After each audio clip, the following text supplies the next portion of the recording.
So what we have understood now कि person will not be, this deductor will not be assessee in default. कब assessee in default नहीं होगा? Weather उसने क्या किया है, पे किया, क्रेडिट किया, लेकिन लेट पेमेंट है, लेट डिडक्शन है, इट्स ओके, बट जब रिटर्न ऑफ इनकम पेई फाइल करता है, ये हमारा पेई है, पेई ने जो रिटर्न ऑफ इनकम यहाँ पे फाइल किया है, इस डेट तक अगर सामने वाला क्या कर देता है, इंटरेस्ट पे कर देता है, if he pays the interest, so he is not considered to be assessee in default.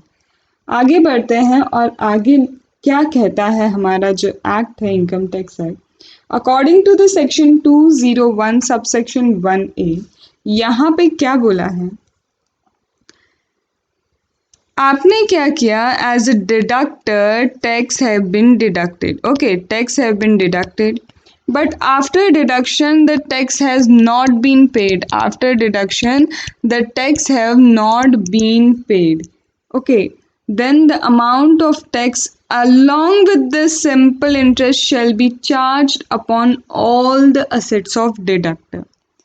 Deduction किया, डिडक्शन के बाद पे नहीं किया, तो टैक्स प्लस इंटरेस्ट की रिकवरी होगी। अब तब क्या होगा, अब टैक्स प्लस इंटरेस्ट की रिकवरी होगी on all the sets of deductor, deductor से रिकवरी होगी because he has deducted the tax, he is the person who has deducted the tax, and after deduction tax is not paid, so now the recovery will start from deductors asset, and उसकी जो भी asset होगी उसके ऊपर से हम क्या करेंगे, टैक्स एंड इंटरेस्ट की रिकवरी करेंगे।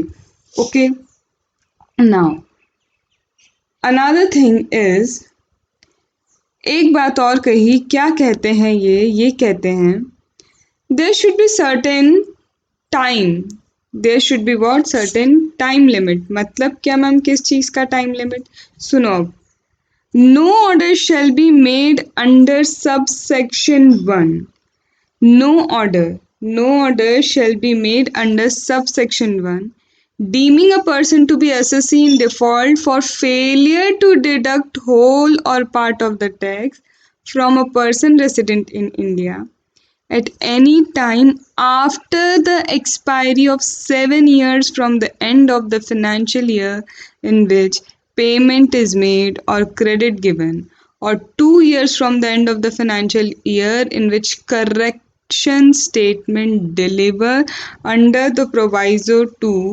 section 200 subsection 3 whichever is later।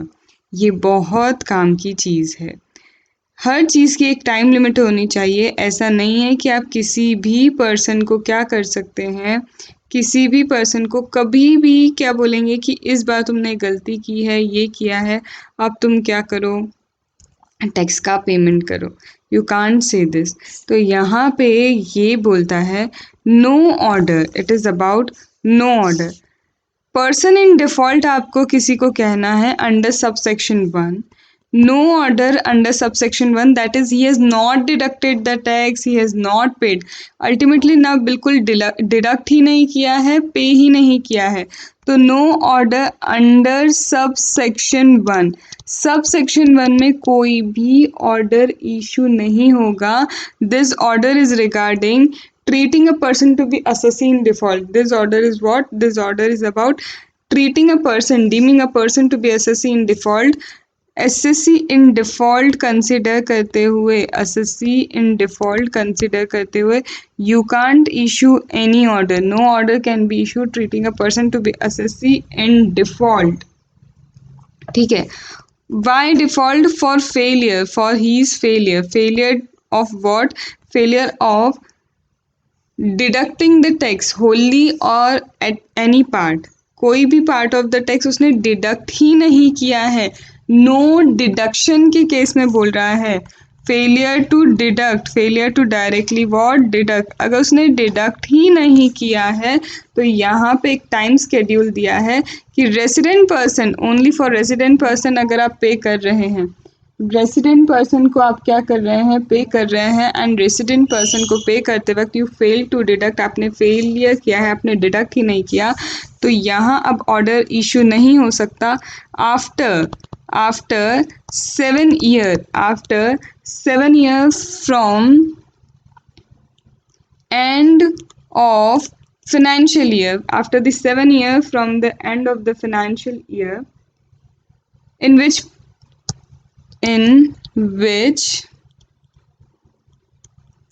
pay or credit made, in which the payment or credit is made, ठीक है, और 2 year from end of financial year in which correction statement delivered. Correction statement जहाँ पे आप क्या कर सकते हैं, कुछ एडिशन डिलीशन कुछ भी ऑल्ट्रेशन करना है तो करेक्शन स्टेटमेंट इशू करते हैं. तो करेक्शन स्टेटमेंट इशू करने के बाद जिस ईयर में करेक्शन स्टेटमेंट इशू किया उस ईयर के एंड से from the end of the that financial year you have to count 2 years. And यहाँ पे जिस ईयर में पे और क्रेडिट हुआ उसके फाइनेंशियल ईयर से 7 years you have to count. Whichever is later, इसमें से जो भी बाद में हुआ है इसके बाद no notice can be issued, no order can be issued deeming a person to be assessee in default. No order could be issued deeming a person to be assessee in default. क्या यहाँ तक की बातें आपको clear हुई? So basically यहाँ पे क्या दिया है, all together no deduction, all together no payment, that is 200 subsection 201 subsection 1 में दिया. Then late payment late deduction 201 subsection 1A. Then कुछ प्रोवाइजो हैं दोनों सेक्शन के रिस्पेक्टिवली. देन बताया गया है कि कब असेसी इन डिफॉल्ट नहीं कहा जाएगा, that is the proviso. And limit क्या है कि जब टैक्स डिडक्ट ही नहीं किया, there is failure to deduction of the tax, तो टाइम लिमिट क्या है असेसी इन डिफॉल्ट कंसिडर करने की कि you are an assessee in default, तो वो time limit it has been given. ठीक है, अब हम आते हैं मूव ऑन करते हैं, किस पे मूव ऑन कर रहे हैं हम, examples. Examples here are very much important. यहाँ पे अब हम आते हैं एग्जाम्पल्स पे. तो एग्जाम्पल क्या है समझना. छोटे छोटे केसेस लेते हैं पहले.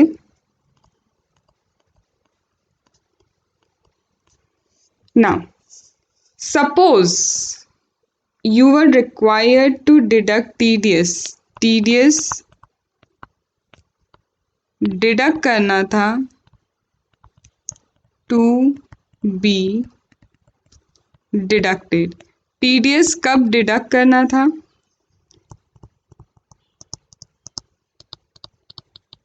Actual deduction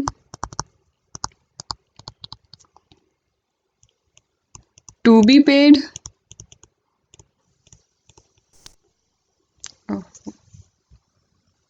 and here is actual pay.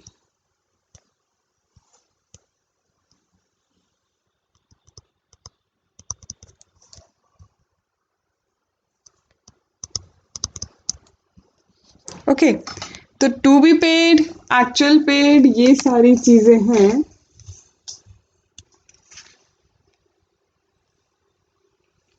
तो यहाँ पे just a minute,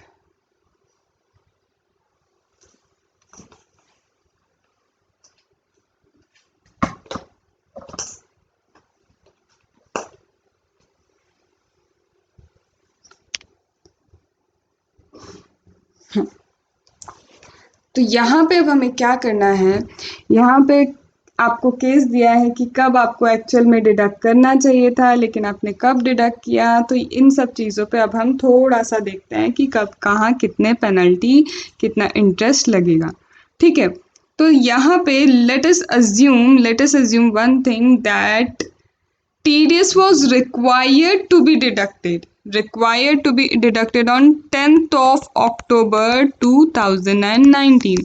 TDS was required to be deducted when on 10th of October 2019. Okay, and it was required to be paid again यहाँ 10 अक्टूबर है तो month and के बाद 7th day पे देना होता है, हमें पे करना होता है ऑन और before the 7th day of the following month, because others का केस है, गवर्नमेंट वाला कोई केस नहीं है। तो 7th ऑफ नवंबर 2019 तक we were required to pay, यहाँ तक हमें क्या करना था, पेमेंट करना था। ठीक है, नाउ केस वन क्या है, असेसी डिडक्ट्स द टैक्स, असेसी ने टैक्स डिडक्ट किया सेम डेट को, he has deducted the tax on 10th of October 2019, however he pays the tax on 31st of December 2019, that means no deduction वाला 201 subsection 1 applicable नहीं है, it is late payment है, तो मतलब 201 subsection 1 applicable है। Are you getting my point कि when it is no deduction no payment then there is 201 subsection 1, when there is late deduction late payment this the section that is applicable is 201 subsection 1A। वहाँ क्या आएगा, यहाँ पे हमारे लिए अब applicable होता है 201 subsection 1A। So as per 201 subsection 1A, 201 subsection 1A के अकॉर्डिंग इंटरेस्ट कितना है, इंटरेस्ट कितना है 1% होगा। 1% क्या दिया था कि every month part of the month on amount, जब date on which tax was deductible to the date when it should be deducted, deductible कब था और डिडक्ट कब हुआ, तो यहाँ पे डिडक्टेबल भी इस टाइम पे था, डिडक्ट भी अभी हुआ है, तो यहाँ तो कोई लेट डिडक्शन है ही नहीं, यहाँ तो लेट पेमेंट है। लेट पेमेंट के केस में 1.5% month and part of the month जब इसे पे करना चाहिए था और कब पे किया, तो 1.5% मंथ और पार्ट ऑफ द मंथ कहाँ से, date on which tax was deducted, date on which tax was deducted to the date when actually paid, जब से डिडक्ट हुआ और जब आप पे करेंगे तो date when it was deducted and date when it was actually paid, that means 10/10/2019 से 31st of December 2019, that's count for 3 months, that counts for near about 3 months। ठीक है, तो यहाँ पे क्या होगा, ऑलमोस्ट 3 मंथ्स के लिए उन्हें क्या लगेगा, इंटरेस्ट लगेगा eight the rate of 1.5%। Okay, ये हुआ हमारा केस 1। आई होप आपको समझ में आया होगा। Let us move to case number 2।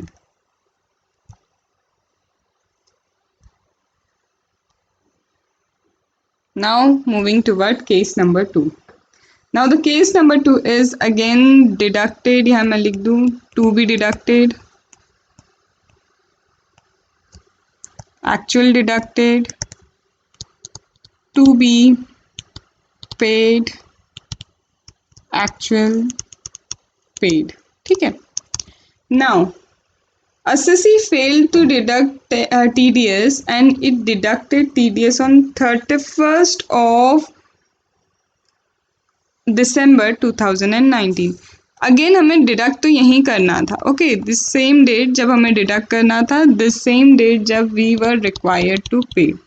ठीक है, बट नाउ अब एक्चुअल में क्या होता है, डिडक्शन यहाँ होना चाहिए था बट एक्चुअली डिडक्शन कब हुआ, एक्चुअल में डिडक्शन 31st of December 2019 को हुआ एंड एक्चुअल पेमेंट कब हुआ, एंड एक्चुअल पेमेंट जो है that was on 17th of January 2019। तो दैट मीन्स लेट डिडक्शन है, यस, लेट पेमेंट है, यस, मतलब both the section both the interest that is 1% and 1.5% दोनों एप्लीकेबल होंगे, but this is late deduction late payment. No deduction no payment की तो बात ही नहीं है, late deduction late payment. Again 201 subsection 1A, again 201 subsection 1A, and according to 201 subsection 1A 1% for the month and part of the month, यहाँ की date तक भी इंटरेस्ट लगेगा जब डिडक्ट होना चाहिए था, the date when it was deductible to the date it was actually deducted is 1%. then यहाँ से date when it was deductible से लेके actually paid, date when it was what, when it was deductible, जिस दिन क्या हुआ, sorry यहाँ मैंने गलत बोल दिया है, date when it was deducted से लेके, date when it was deducted, जिस दिन ये डिडक्ट हुआ यहाँ से लेके एक्चुअल पेड, जिस दिन ये डिडक्ट हुआ यहाँ से लेके एक्चुअल पेड तक कितना आप भरेंगे, 1.5% पर मंथ और part of the month you would have to pay. यहाँ पे भी एक्चुअल में यहाँ वाले क्वेश्चन में तो हमारा क्या हुआ था, जिस दिन डिडक्ट होना चाहिए था उसी दिन डिडक्ट हुआ, तो मैंने यहाँ से लिया है, लेकिन आपको एक्चुअल डिडक्शन ही देखना है यहाँ पे 1.5 के लिए, इसलिए मैं यहाँ एक बार करेक्शन कर देती हूँ to avoid the confusion. 1.5 is when it was deducted and till the date actual payment. ठीक है, यहाँ पे भी वही है, यहाँ पे भी हमने वैसा ही किया है। तो इन दिस वे यहाँ पे क्या होगा, इंटरेस्ट का कैलकुलेशन होगा। Are you getting my point? यहाँ तक आपको समझ में आ कि जिस दिन डिडक्ट होना चाहिए था और जिस दिन डिडक्ट हुआ वहाँ तक 1% है, बट पेमेंट लेट कर रहे हो तो जिस दिन से डिडक्ट करके बैठे हो और जिस दिन एक्चुअल पेमेंट कर रहे हो वहाँ से वहाँ तक यू हैव टू पे 1.5% per month or part of the month. Now moving forward to case number 3.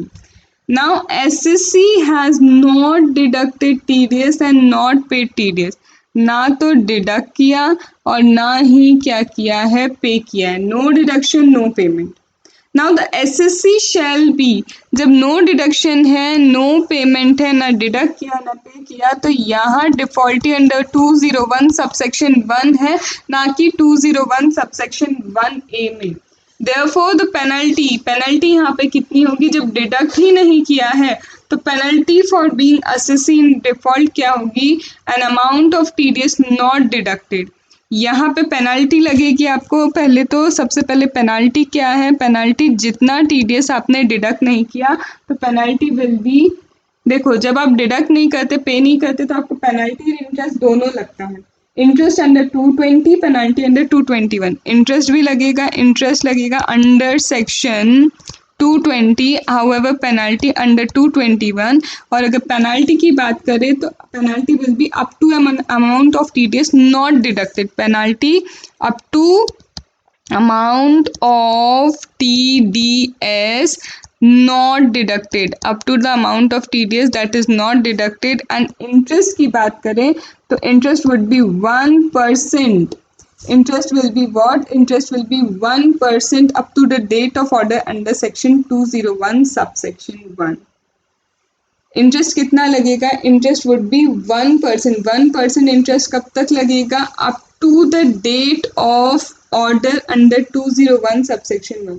201 subsection 1 का जो ऑर्डर आता है उस दिन तक आपको 1% इंटरेस्ट लगेगा।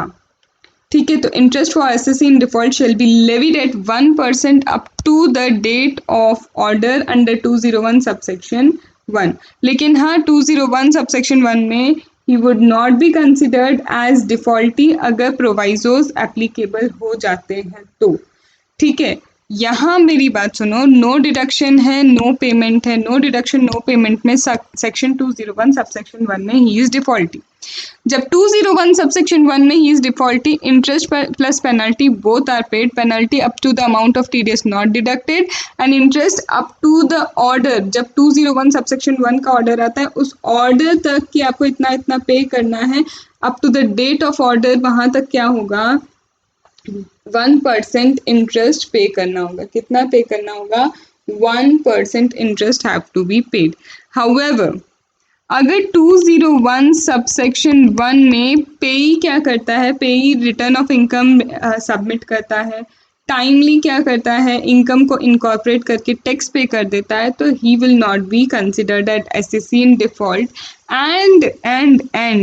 एंड यहाँ पे क्या है, 201 सबसेक्शन 1 का प्रोवाइजो भी पूरा कर दे, 201 सबसेक्शन 1 का प्रोवाइजो पूरा कर दे कि जिस दिन तक पी ने जिस दिन रिटर्न ऑफ इनकम क्या किया, सबमिट किया, पेई ने जिस दिन रिटर्न ऑफ इनकम सबमिट किया उस दिन तक का अगर पेयर इंटरेस्ट सबमिट करता है, उस दिन तक क्या करता है, अगर पेयर इंटरेस्ट सबमिट करता है तो फिर ये जो पर्सन है जिसने नो डिडक्शन किया है, नो पेमेंट किया है, तो वो एसएससी इन डिफॉल्ट नहीं माना जाएगा। He would not be considered to be SSC in default. क्या यहाँ तक बातें समझ में आ गई? यहाँ तक बातें समझ में आई? तो यहाँ 201 क्या कहता है, 201 में एक तो सबसे पहले 201 सबसेक्शन 1 कहता है when no deduction, when there is no deduction no payment, और नो डिडक्शन नो पेमेंट के केस में you are SSC in default and you are liable to penalty under section 220। You are SSC in default, you are liable to what? You are liable to interest under section 220, और 220 में जो interest है, 220 में interest है up to the date of order, up to the what, up to the date of order. आपको जब तक order आता है तब तक आपको 1% क्या करना है, इंटरेस्ट पे करना है टिल दैट डेट। फिर यहाँ पे पेनल्टी है, penalty is up to the amount of TDS not deducted, आपको पेनल्टी पे करनी होगी।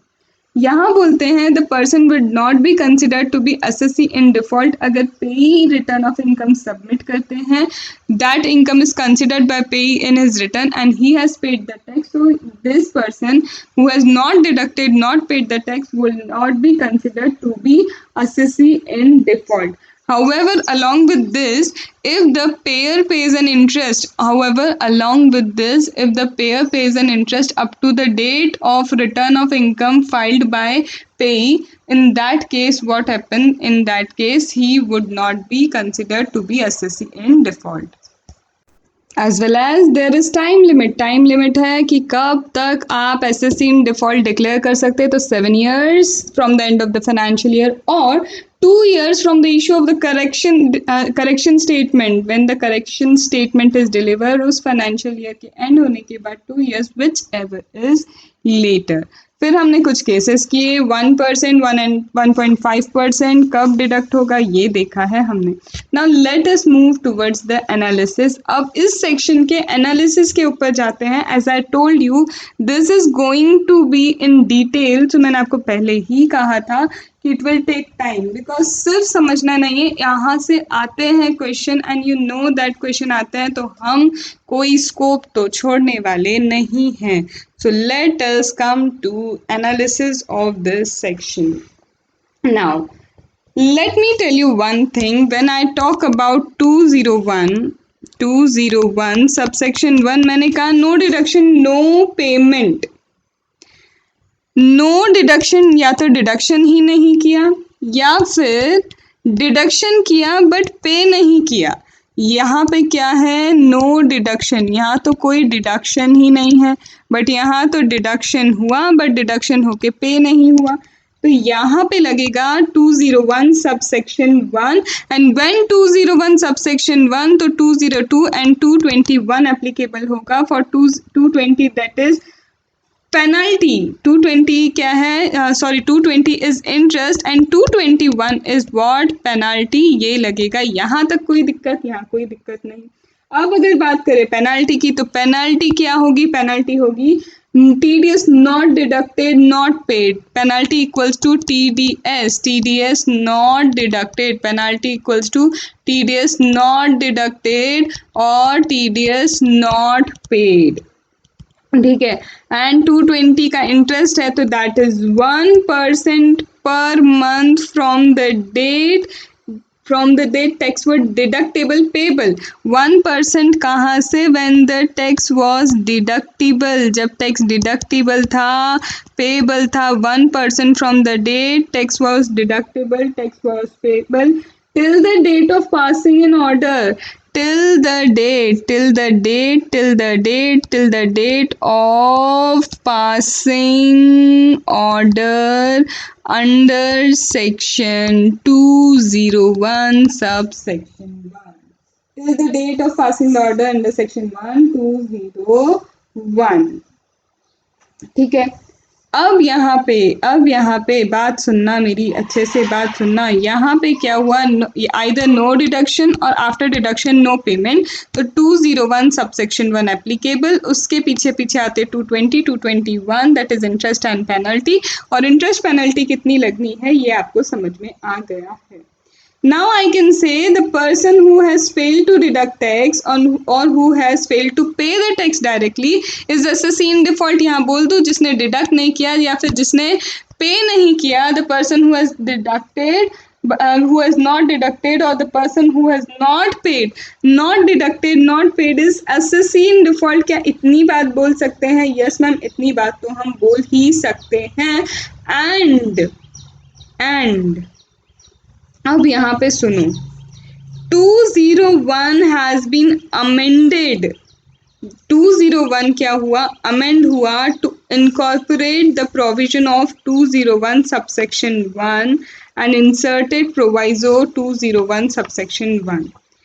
यहाँ पे जब हमने पढ़ा था कि वेयर द पेई, मैंने ये कहा, क्या कहा कि this person will not be considered as assessee in default. यहाँ पे मैंने क्या किया, मैंने ये कहा कि this person will not be considered to be assessee in default अगर पेई क्या करता है, पेई रिटर्न ऑफ इनकम फाइल करता है under section 139, incorporates that income in his return and pays the tax, then this payee if files the return of income, incorporate income and pays tax, then the deductor is not considered to be SSC in default. तो यहाँ किसी ने notice की ये बात कि सिर्फ पेई लिखा है, नॉट रेसिडेंट पेई।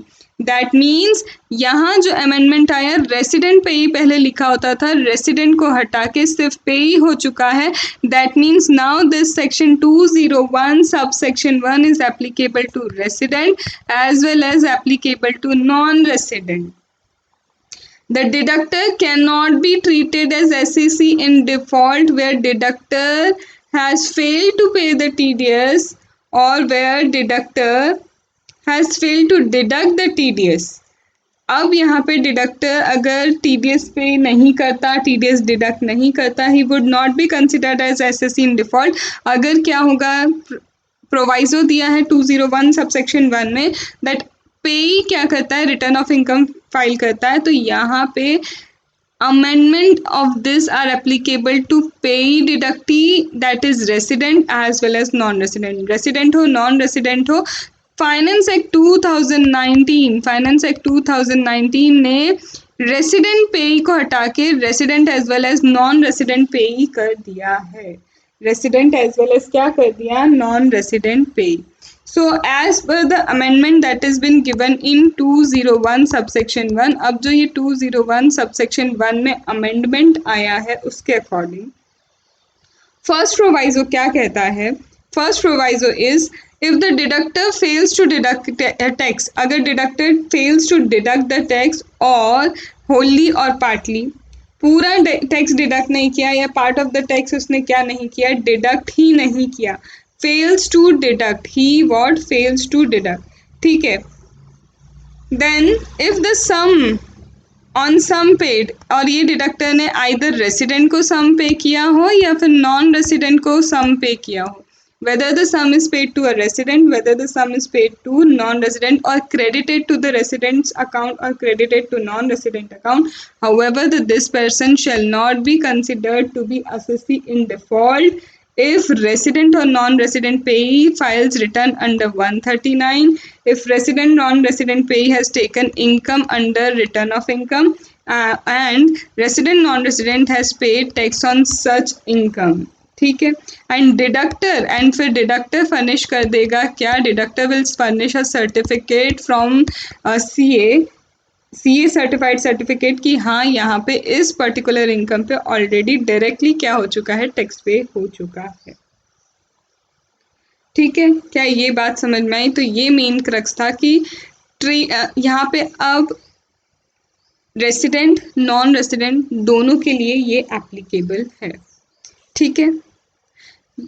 पैरेलली यहाँ पे अमेंडमेंट हुआ है 40AI as well as 40AIA।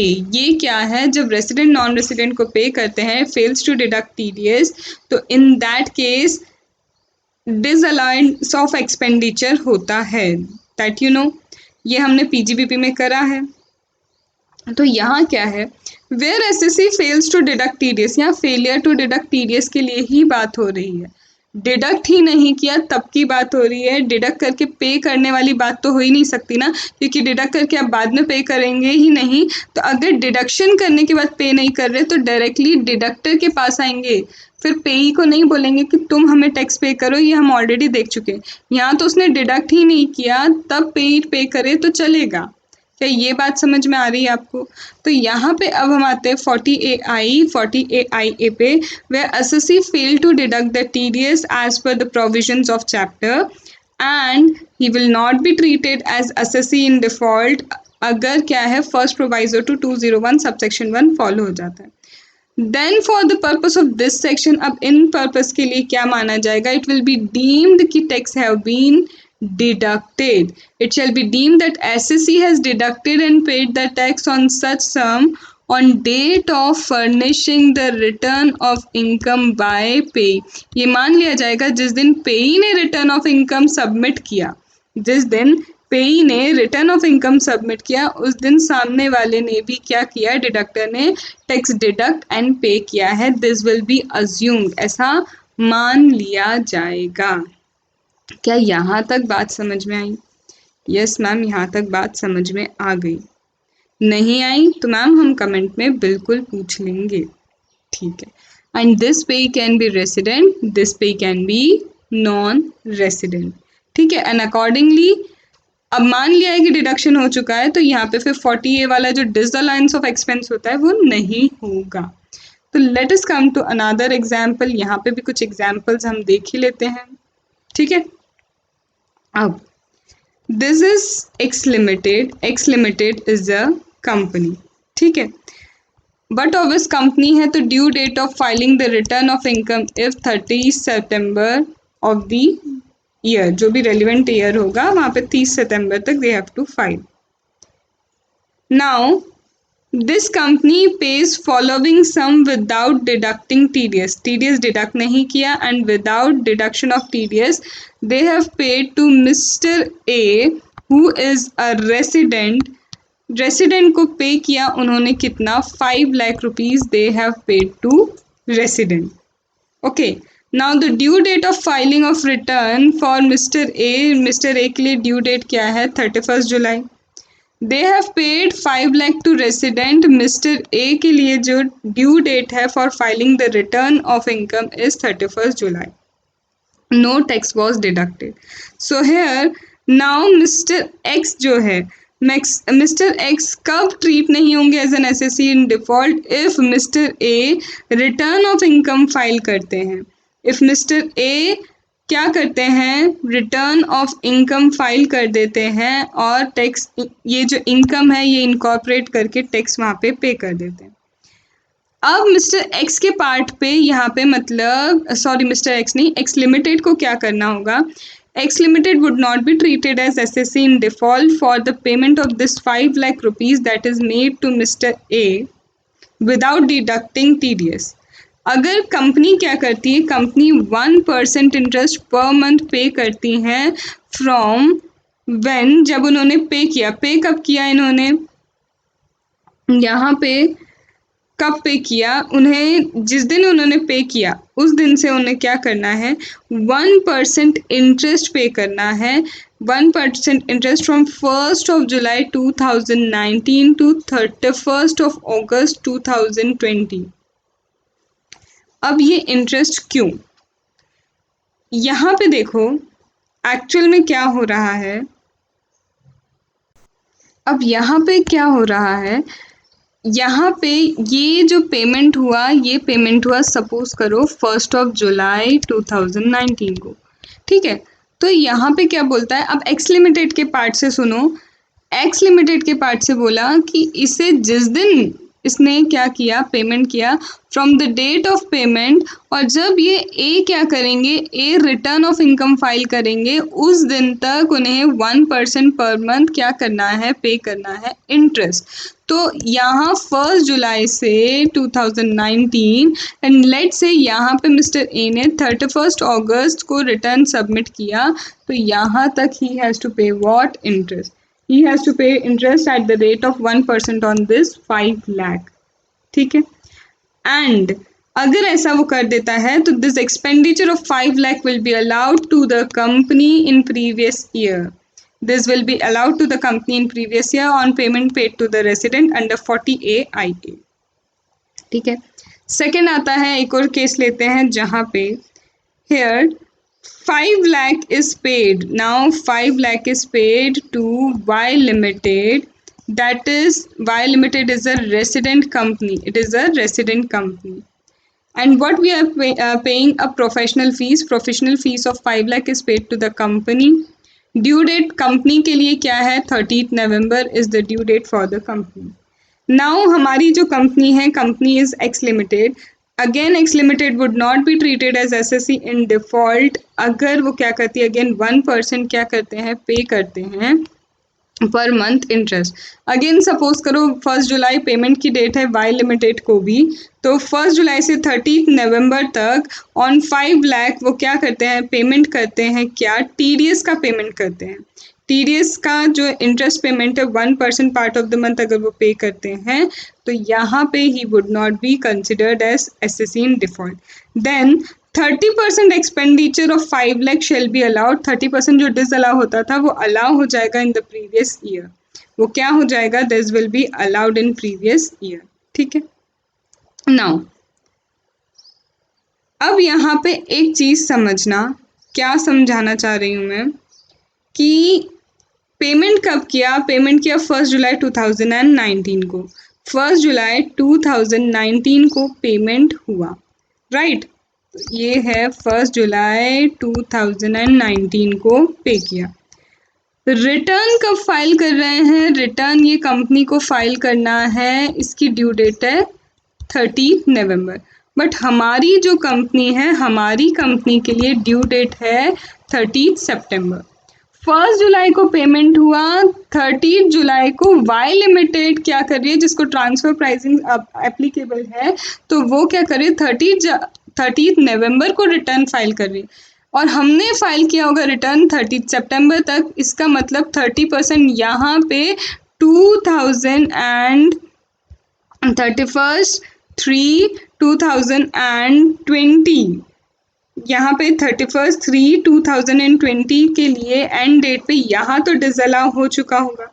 Previous year में तो ये 30% डिसअलाउ हुआ होगा, लेकिन क्या होगा अब 31/3/2021 मतलब यहाँ पे इस ईयर में क्या होगा, ये 30% डिसअलाउ का अलाउ हो जाएगा। क्यों? क्योंकि हमारा रिटर्न पहले ही सबमिट हो चुका है उस ईयर में, प्रीवियस ईयर में डिसअलाउ होगा, लेकिन रेलिवेंट फाइनेंशियल ईयर जो प्रीवियस ईयर के बाद आता है, ये वहाँ पे अगेन अलाउ कर दिया जाएगा अगर यहाँ से जुलाई से 30 नवंबर तक 1% पर मंथ का इंटरेस्ट पे कर देते हैं तो। Are you getting this concept? Are you getting this concept? आया समझ में? नहीं आया तो बोलना, ज़रूर बोलना। अब समझ में आया क्यों थोड़ा सा टाइम ले रहा था ये। ठीक है, फिर एक और करते हैं। अब हम नॉन रेसिडेंट का एक केस लेते हैं। 10 लाख हमने क्या किए, 10 लाख। अब हमारी ए लिमिटेड कंपनी है, नई कंपनी ए लिमिटेड है। अगेन इसको भी 30 सितंबर तक पे रिटर्न फाइल करना होता है। 10 लाख इन्होंने किसको पे किए, 10 lakh they have paid to non resident company, they have paid to non resident company as a royalty.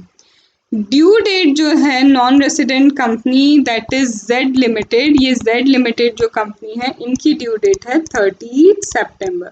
The due date is what, 30 सितंबर। 1 जुलाई को क्या हुआ है, पे किया गया है, और कितना, 10 लाख रुपीस पे किया है।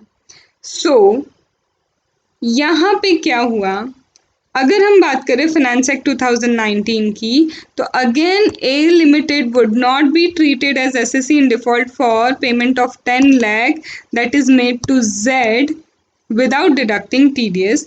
If this A Limited again pays 1% per month interest from 1st July to 30th September 2020 तक का क्या करते हैं, वो पे करते हैं इंटरेस्ट। ठीक है, जुलाई ये 19 था, ओके, तो जुलाई 19 से 2020 तक का वो इंटरेस्ट पे करते हैं ऑन 10 लाख रुपीज़, 1% का पे करते हैं। तो this expenditure of 10 lakh will be allowed to this company A in previous year 31 March 2020 और प्रोविजन एप्लीकेबल नहीं होंगे फिर 40 के फिर क्या नहीं होंगे, प्रोविजंस एप्लीकेबल नहीं होंगे। तो इस तरह से you have to see the things, this is the way you have to see the things. और यहाँ तक अभी हमने क्या किया, यहाँ तक अभी हमने एनालिसिस ही देखा है 201 सबसेक्शन 1 का अभी एनालिसिस हमने कंप्लीट किया है। ठीक है, now moving towards 201 subsection 3. Now we are moving towards 201 subsection 3 and 201 subsection 3 gives us the time limit जिसके बाद SSC को SSC in default नहीं कहा जा सकता। टाइम लिमिट जिसके बाद SSC को आप SSC in default तो बोल ही नहीं सकते। तो यहाँ पे let us do the analysis of 201 subsection 1. Let us do what? Analysis of 201, sorry subsection 3, I guess मैंने सबसेक्शन 1 बोल दिया है, तो 201 सबसेक्शन 3। 201 सबसेक्शन 3 कहता है, क्या कहता है, हमने ऐसा पढ़ा है एसएससी, अभी 201 सबसेक्शन 3 में हमने क्या किया था, हमने ये पढ़ा था that assessee no order shall be made under subsection 1. Clearly हो रहा है सबसेक्शन 1 में कोई ऑर्डर नहीं देंगे for deeming a person to be assessee in default for failure to deduct the tax. जब टैक्स ही डिडक्ट नहीं किया, failure to deduct the tax, उसको जब वो पे कर रहा है, जब क्रेडिट कर रहा है, हम उसे assessee इन डिफॉल्ट 7 साल या फिर 2 years वाला जो केस है उसके बाद नहीं कह सकते हैं। तो यहाँ पे वही लिखा है कि SSC does not deduct TDS। ठीक है, यहाँ पे पहली गलती SSC ने TDS डिडक्ट नहीं किया, या फिर डिडक्ट तो किया लेकिन पे नहीं किया। ठीक है, तो डिडक्ट नहीं किया, पे नहीं किया, या फिर क्या हुआ, डिडक्ट ही नहीं किया, तो ये तो गलतियां हो गई SSC की। But then he shall be deem to be, अगर उसने TDS डिडक्ट नहीं किया या डिडक्ट करके पे नहीं किया तो हमारे हिसाब से तो वो होता है क्या, SSC इन डिफॉल्ट, जिसके लिए उसे इंटरेस्ट पेनल्टी दोनों पे करने होते हैं। For that he has to pay the interest, for that he has to pay penalty both. Now order कब इशू होता है, ऑर्डर इशू हो सकता है 201 सबसेक्शन 1 में कि हाँ आप SSC इन डिफॉल्ट हैं। Now the order under 201 subsection 1 for interest, order 201 subsection 1 for penalty shall be passed within 7 years from the end of the financial year in which TDS payment is made, in which the income payment or credit is made, or 2 years from the end of the financial year in which correction statement of TDS quarterly return is filed. Correction statement of TDS quarterly return is file whichever is later. या तो correction statement आपने file किया, या फिर क्या हुआ, जिस साल में क्रेडिट या पे हुआ उसके एंड से 7 years काउंट करो, विच एवर इज लेटर। ठीक है, तो यहाँ तक आपको बात समझ में आई? यस मैम, यहाँ तक बात समझ में आई।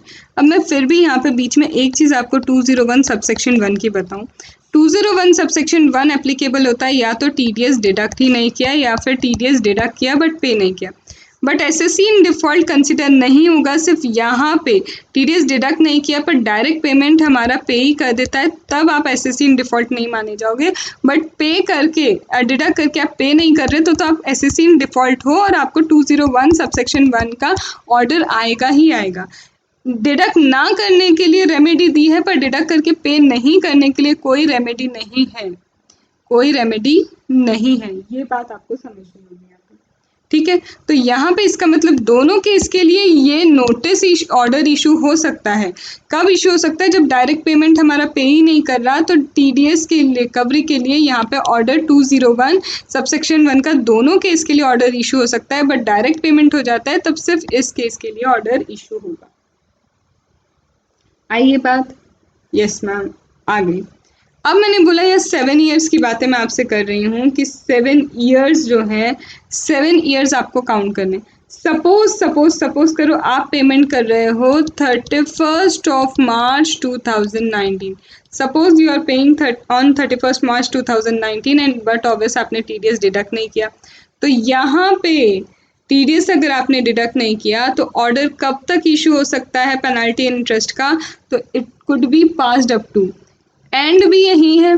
एंड भी क्या हो रहा है? 31st मार्च 2019 को हो रहा है। तो यहाँ से अगर हम 7 ईयर्स काउंट करें तो इट वुड बी 31/3/2026। यहाँ तक इशू हो सकता है नोटिस यहाँ तक ऑर्डर यहाँ तक क्या हो सकता है? पास ऑन किया जा सकता है। Order could be passed over here. However, this is when there is no deduction of tax or after deduction there is no payment. However, यहाँ पे याद रखना, no time limit has been prescribed for passing an order under 201 subsection 1 where deductor has deducted but not deposited the tax at source. क्या बोलना चाह रही हूँ मैं? अब इस चीज़ को अच्छे से समझना। मैंने क्या कहा? मैंने अभी आपको ये कहा, क्या कहा कि ऑर्डर जो है इसके लिए भी इशू हो सकता है अगर ये एप्लीकेबल नहीं हुआ, इसके लिए भी ऑर्डर इशू हो सकता है। ऑर्डर यहाँ दोनों कंडीशन में इशू होगा। लेकिन पता है जो आपको टाइम लिमिट दी है ना, ये 7 ईयर्स और ये सब की, तो अगर आप अच्छे से पढ़ो तो वहाँ क्या लिखा है कि टाइम लिमिट कब की है? टाइम लिमिट दी है 7 ईयर्स या फिर 2 ईयर्स करेक्शन स्टेटमेंट वाली। 7 ईयर्स 2 ईयर्स करेक्शन स्टेटमेंट वाली हमें क्या दी है? टाइम लिमिट दी है। हाउएवर अब यहाँ पे सुनो, ये टाइम लिमिट एप्लीकेबल है कब? ये टाइम लिमिट एप्लीकेबल है कि आप असेसी इन डिफॉल्ट कंसिडर नहीं कर सकते किसी पर्सन को।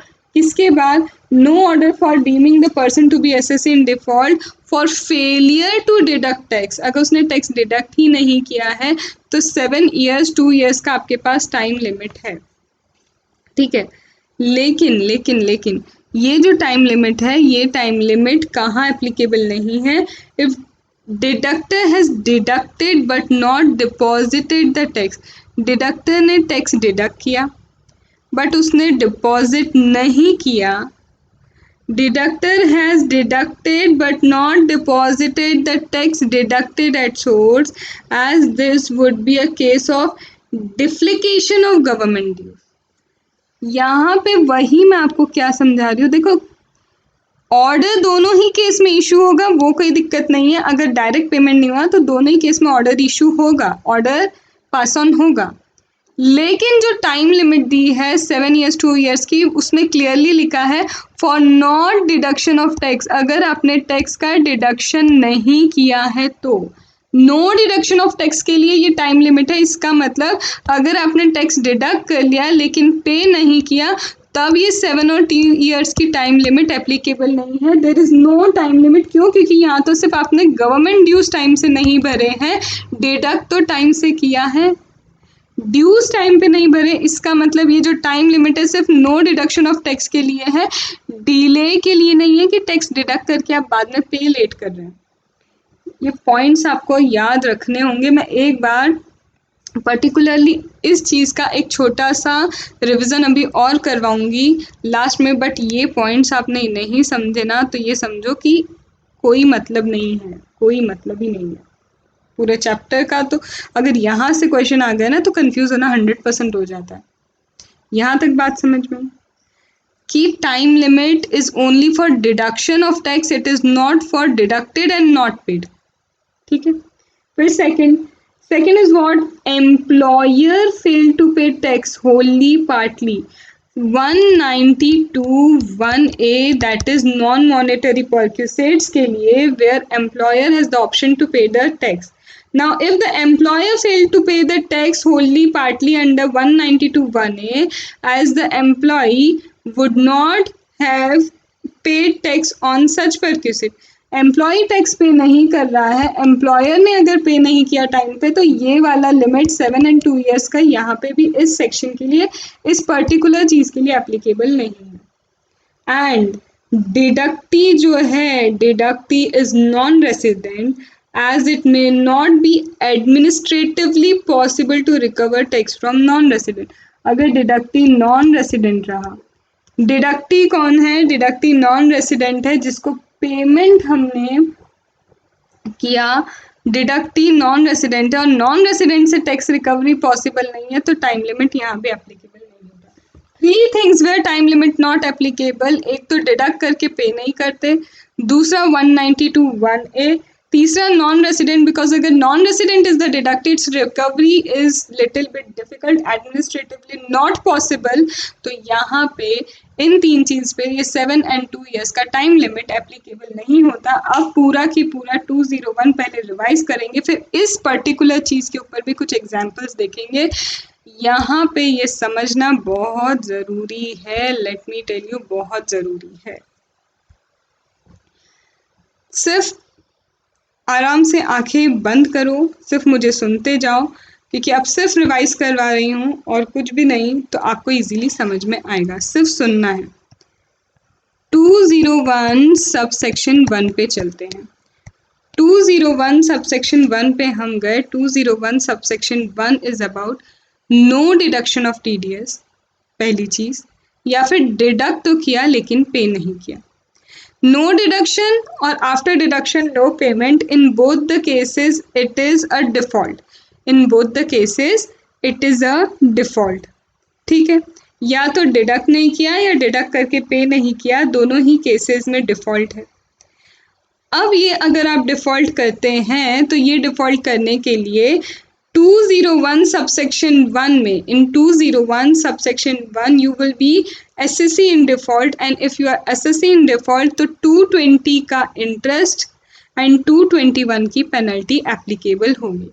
220 का interest is 1% per month from the date tax was deductible, जिस दिन टैक्स डिडक्ट होना था तब से लेके कहाँ तक, तब से लेके उस दिन तक जिस दिन कहाँ पे, जस्ट अ मिनट, 1% आपको पे करना है कहाँ से, date when tax was deductible, and जिस दिन 201 सबसेक्शन 1 का ऑर्डर पास होगा, up to the date of passing the order of 201 subsection 1.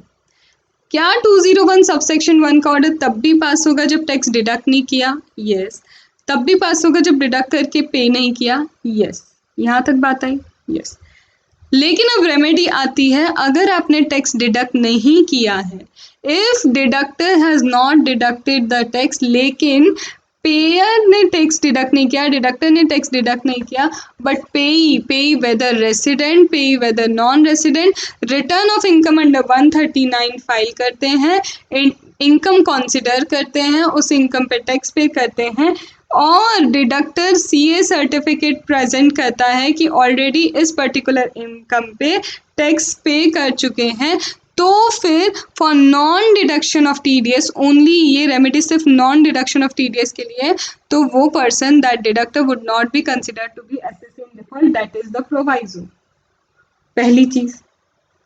दूसरा, चलो आपने डिडक्ट नहीं किया, माना आपने डिडक्ट नहीं किया, अब पेई कौन है? पेई रेसिडेंट और नॉन रेसिडेंट, वो रिटर्न ऑफ इनकम फाइल करता है. जिस दिन पेई ने रिटर्न ऑफ इनकम फाइल की, आप क्या करो, जिस दिन पेई ने रिटर्न ऑफ इनकम फाइल किया है, आप क्या करो, उस दिन तक, फ्रॉम द डेट जिस दिन से टैक्स डिडक्ट होना चाहिए था, उस दिन से जिस दिन तक वो सामने वाला बंदा रिटर्न ऑफ इनकम फाइल करेगा, वहां तक डिडक्टर क्या करेगा? पे करेगा इंटरेस्ट. वहां तक डिडक्टर क्या करेगा? डिडक्टर इंटरेस्ट पे करेगा. डिडक्टर क्या करेगा? डिडक्टर इंटरेस्ट पे करेगा एट 1%. तो क्या होगा? ये दोनों कंडीशन फॉलो करने पे he would not be considered SSC in default. यहाँ तक बात समझ में आई? सिर्फ नॉन डिडक्शन के लिए ये चल रहा है, क्योंकि नॉन डिडक्शन के केस में ही हो सकता है कि सामने वाला पे कर दे। दूसरा, डिडक्ट किया पैसा, टैक्स डिडक्ट किया, बट पे नहीं कर रहे गवर्नमेंट को, तो यहाँ पे अब पेई के पास तो जा ही नहीं सकते, सीधे डिडक्टर के पास आएंगे और 201 सबसेक्शन 1 का ऑर्डर इशू होगा इंटरेस्ट पेनल्टी के साथ। इंटरेस्ट 1% हम जानते हैं, पेनल्टी क्या होगी? TDS not deducted. पेनल्टी कितनी होती है? TDS not deducted. पर यहाँ पे इस केस में क्या हुआ? टैक्स तो डिडक्ट कर लिया लेकिन पे नहीं किया, तो यहाँ पे लेट पेमेंट के क्लॉज चालू हो जाएंगे। लेट पेमेंट की क्लॉज चालू हो जाएंगे कि आपने टाइम पे डिडक्ट तो किया लेकिन लेट पेमेंट किया, तो लेट पेमेंट के लिए आपके क्या होंगे? क्लॉज चालू होंगे। दैट इज वहाँ पे 201 सबसेक्शन 1 में दिया है कि डिडक्ट तो किया लेकिन लेट पे किया, तो 1.5% पर मंथ ऑफ द मंथ से आपको till the date of payment, from tax deducted till the date of payment आपको इंटरेस्ट पे करना है। पेनल्टी सिर्फ जब टैक्स डिडक्ट नहीं होगी वहाँ आती है, बट इंटरेस्ट आता है जब डिडक्ट करने के बाद आप पे नहीं कर रहे हो। क्या ये दोनों चीज़ों को समझे? फिर टाइम लिमिट दी कि कब एसएससी को एसएससी इन डिफ़ॉल्ट नहीं कहेंगे, 7 ईयर्स 2 ईयर्स। तो 7 ईयर्स 2 ईयर्स क्या है कि 7 ईयर्स 2 ईयर्स बोलता है कि एसएससी को डिफ़ॉल्ट मत बोलना, एसएससी को डिफ़ॉल्ट ही नहीं बोलेंगे। 7 years from the end of the assessment year जब पेमेंट या फिर क्रेडिट किया था, या फिर 2 ईयर्स जब क्वार्टरली करेक्शन स्टेटमेंट जो है वो फाइल किया, उससे 2 ईयर्स निकल गए, whichever is late. But ये टाइम लिमिट है जब टैक्स डिडक्ट नहीं किया तब के लिए। टैक्स डिडक्ट कर लिया तो यहाँ गवर्नमेंट ड्यूज आप नहीं दे रहे हो टाइम पे, वो वाली चीज़ आती है। गवर्नमेंट ड्यूज आप टाइम पे नहीं दे रहे, वो चीज़ आती है। तो ये जो टाइम लिमिट है 7 और 2 ईयर्स का, ये नॉन डिडक्शन पे है, डिडक्ट करके लेट पेमेंट पे नहीं है। 192 1A पे एप्लीकेबल नहीं है, that is non monetary perquisites, and it is not applicable to non resident, क्योंकि नॉन रेसिडेंट पे से रिकवरी लेना is difficult, it's almost impossible. यहाँ तक बात समझ में आई? फिर हमें क्या बोला कि आपको डिडक्ट करना चाहिए था बट आपने लेट डिडक्ट किया। तो लेट डिडक्ट करने के केस में क्या करेंगे? जिस दिन से डिडक्ट करना था और जिस दिन आपने एक्चुअल डिडक्ट किया वहाँ पे 1% आप पे करो इंटरेस्ट, और फिर लेट यहाँ पेमेंट यहाँ करना था, पेमेंट लेट किया, तो जिस दिन से डिडक्ट किया है, एक्चुअल डिडक्ट जिस दिन से किया और जिस दिन तक पे कर रहे हो, 1% 1.5% आपको इंटरेस्ट पे करना है। 1.5% क्या करना है? इंटरेस्ट पे करना है। सो पे कैन बी रेसिडेंट, पे कैन बी नॉन रेसिडेंट, दोनों हो सकते हैं। क्या यहाँ तक अब बात समझ में आई? तो this is all a small summary of 201, और इसे मस्ट रीड है, मस्ट मस्ट मस्ट रीड करना। रीड नहीं करोगे, समझोगे नहीं, तो पूरा ये दिमाग से निकलेगा, ये 100% मैं लिख के देती हूँ आपको। अब कुछ एग्जाम्पल्स कर लें, ठीक है? कुछ क्या करते हैं, हम एग्जाम्पल्स कर लेते हैं, and after example finally your TDS chapter will be completed. Suppose time limit for passing penalty order under 201, penalty order pass करने का टाइम लिमिट हमें पता है 201 सबसेक्शन 1 का। हमें क्या करना है? वो बताना है कि वो टाइम लिमिट क्या होगा। हमें तो पता है, बट क्वेश्चन इज 201 सबसेक्शन 1 में टाइम लिमिट क्या होगा, ये आप बताइए। What is the time limit for passing the penalty order under 201 subsection 1? We have to tell. Now company, this company pays how much? 15 lakh. Company pays 15 lakh to XYZ Limited without deducting TDS। कोई TDS deduct हुआ क्या? यहाँ cross है, इसका मतलब TDS deduct नहीं हुआ। Payment कब हुआ? पेमेंट हुआ 10th of October 2019। कंपनी ने क्या किया? ये पेमेंट की डेट है, कंपनी ने सर्टिफिकेट जो है दैट इज क्वार्टरली रिटर्न, तो क्वार्टरली रिटर्न कब फाइल किया कंपनी ने? 15th of January 2020। 15th of जनवरी 2020 को पास ऑन किया। नाउ टाइम लिमिट निकालें अगर, तो ये 2019 एंड होगा, पेमेंट डेट से 7 ईयर्स देखना है, पेमेंट डेट से फाइनेंशियल ईयर एंड करो, फाइनेंशियल ईयर एंड होने के बाद 7 years we have to take. तो यहाँ पे ये कब एंड होगा, this will end on 31st of March 2020। इसमें अगर हम 7 ईयर्स प्लस करें तो दैट मीन्स 31st मार्च 2027 तक ऑर्डर यहाँ तो इशू हो सकता है। यहाँ पे ये ईयर एंड किया, ये ईयर कब एंड होगा, दैट इज ऑन 31st मार्च 2020 को ही एंड होगा। इसमें 2 ईयर्स हम प्लस कर देते हैं, तो 31st मार्च 2022। तो विच एवर इज लेटर क्या है, whichever is later is हमारे लिए, विच एवर इज लेटर क्या है, दिस। तो यहाँ तक क्या हो जाएगा, इशू हो सकता है, ऑर्डर क्या कर सकते हैं, यहाँ तक पास कर सकते हैं, you can pass the order till this date. एक और लेते हैं एग्जाम्पल। नाउ अगेन कंपनी ही है, कंपनी पे कर रहा है कितना, again 15 lakh is paid by the company, again 15 lakh paid by the company to whom this XYZ limited को ही पे कर रहे हैं। पे भी कब किया, 10/10/2019 को पे किया, एंड यहाँ पे क्वार्टरली रिटर्न फाइल ही नहीं किया। तो but obvious quarterly return file नहीं किया तो सीधे सीधे यहीं पे आ जाएंगे हम, that is order can be passed up to 31st 3/2017 2027, सीधे सीधे हम वहां पे आ जाएंगे। यहाँ तक बात आई समझ में। फिर और केस लेते हैं। अब कंपनी ने क्या किया, डिडक्ट किया 1 लाख TDS। सुनो सुनो, कंपनी है, कंपनी ने TDS डिडक्ट किया, ठीक है, डिडक्ट कर लिया 1 लाख का ऑन अ पेमेंट, ठीक है, पेमेंट किया था, सपोज करो वाई लिमिटेड को पेमेंट किया और 1 लाख का TDS कट किया, ठीक है। पेमेंट कब हुआ, पेमेंट हुआ अगेन 10/10/2019 को। कंपनी ने TDS वगैरह का सर्टिफिकेट कुछ भी डिपॉजिट नहीं किया है अभी, ठीक है। एंड क्वार्टरली रिटर्न्स जो है, क्वार्टरली रिटर्न्स कब फाइल किए हैं, क्वार्टरली रिटर्न्स 15/1/2020 को। Correction statement of quarterly return अभी तक क्या है, इस दिन फाइल हुआ है, TDS सर्टिफिकेट कोई इशू नहीं हुआ है, ठीक है। और यहाँ पे TDS अभी डिपॉजिट भी नहीं किया कंपनी ने। कंपनी ने क्या किया, 1 लाख TDS डिडक्ट किया, 1 लाख TDS डिडक्ट किया, लेकिन पेमेंट ये डेट को हुई थी, अभी तक डिपॉजिट नहीं किया है, tax has not been deposited. और जो क्वार्टरली स्टेटमेंट होता है, क्वार्टरली रिटर्न होता है, तो यहाँ पे क्या है, पे नहीं हुआ, टैक्स डिडक्ट हो गया, पे नहीं हुआ। तो अब बताइए जल्दी से कब तक इशू हो सकता है। तो आपको ये याद होना चाहिए कि time limit is only when TDS not deducted but here TDS has deducted. तो यहाँ कोई टाइम लिमिट नहीं है, order can be passed any time, order किसी भी टाइम पास हो सकता है।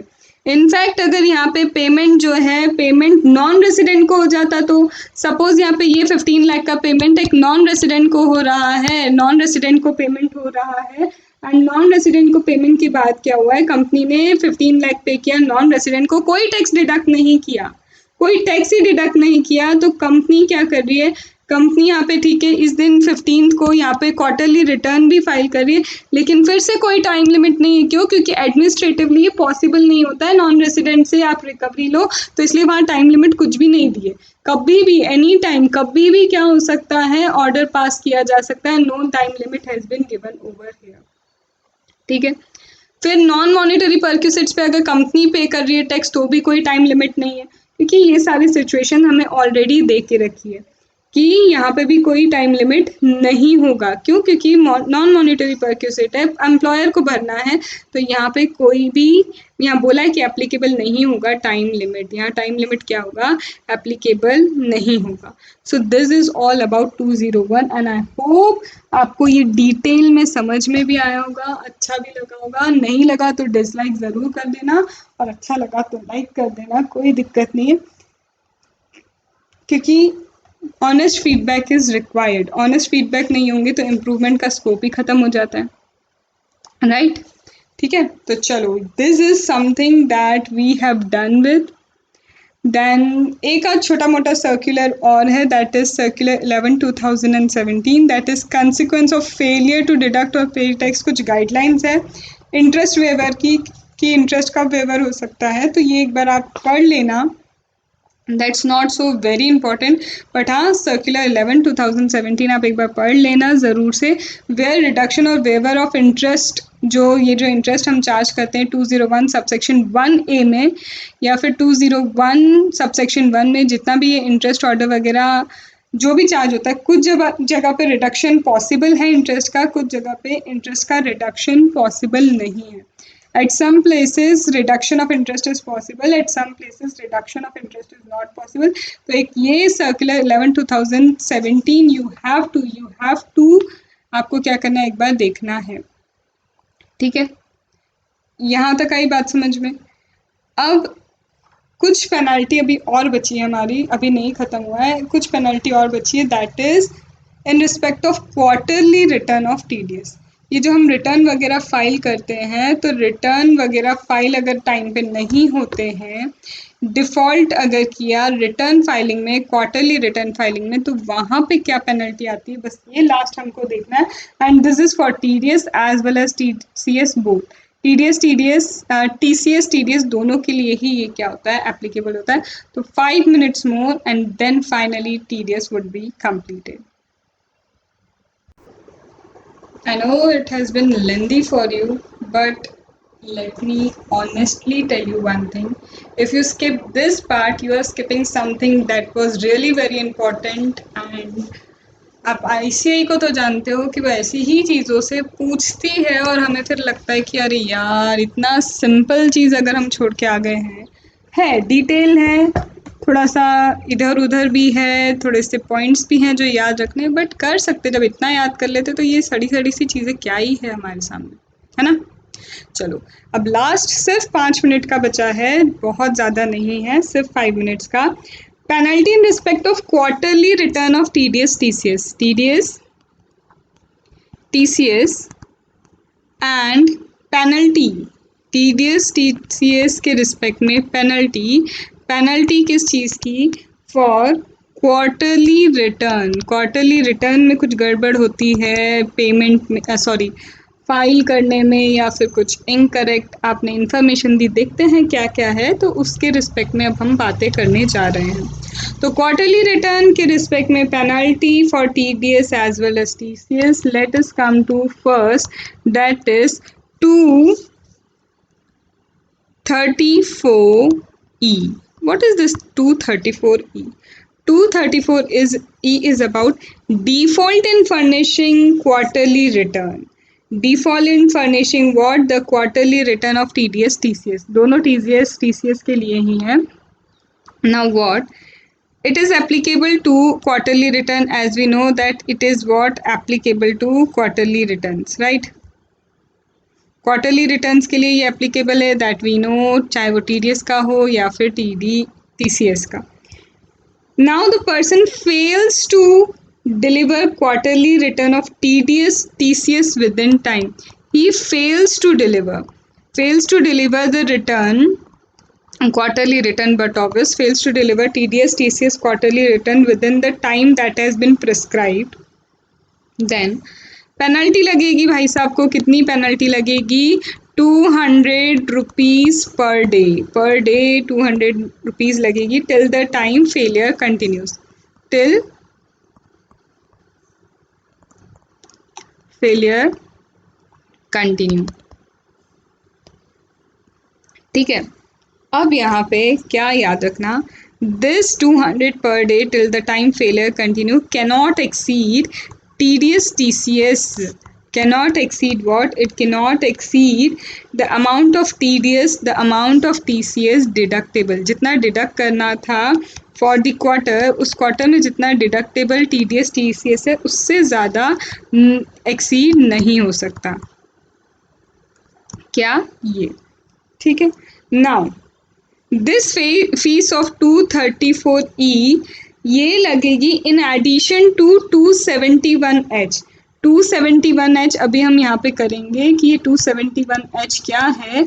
इसके अलावा ये भी लगेगी, ये तो लगेगी, और साथ में 234E भी एप्लीकेबल है। However, 234E मैंडेटरी है। 234E इज मैंडेटरी है, कोई वेवर नहीं हो सकता, कोई रिडक्शन नहीं हो सकता, मैंडेटरी। नो वेवर, कोई वेवर नहीं होगा इस पेनल्टी का, नो रिडक्शन इज पॉसिबल। और अगर रिडक्शन करना भी है, कोई वेवर होना भी है, तो वो CBDT करेगा। कौन करेगा? CBDT करेगा ये वेवर, ये जो रिडक्शन है that will be waived by, the waiver will be done by the waiver fees under 234E। ये जो फीस चार्ज हो रही है, this fees under 234E can be waived by CBDT for sufficient appropriate cause। और तब जब application SSC करेगा CBDT को, in that case only waiver is possible। this is 234E।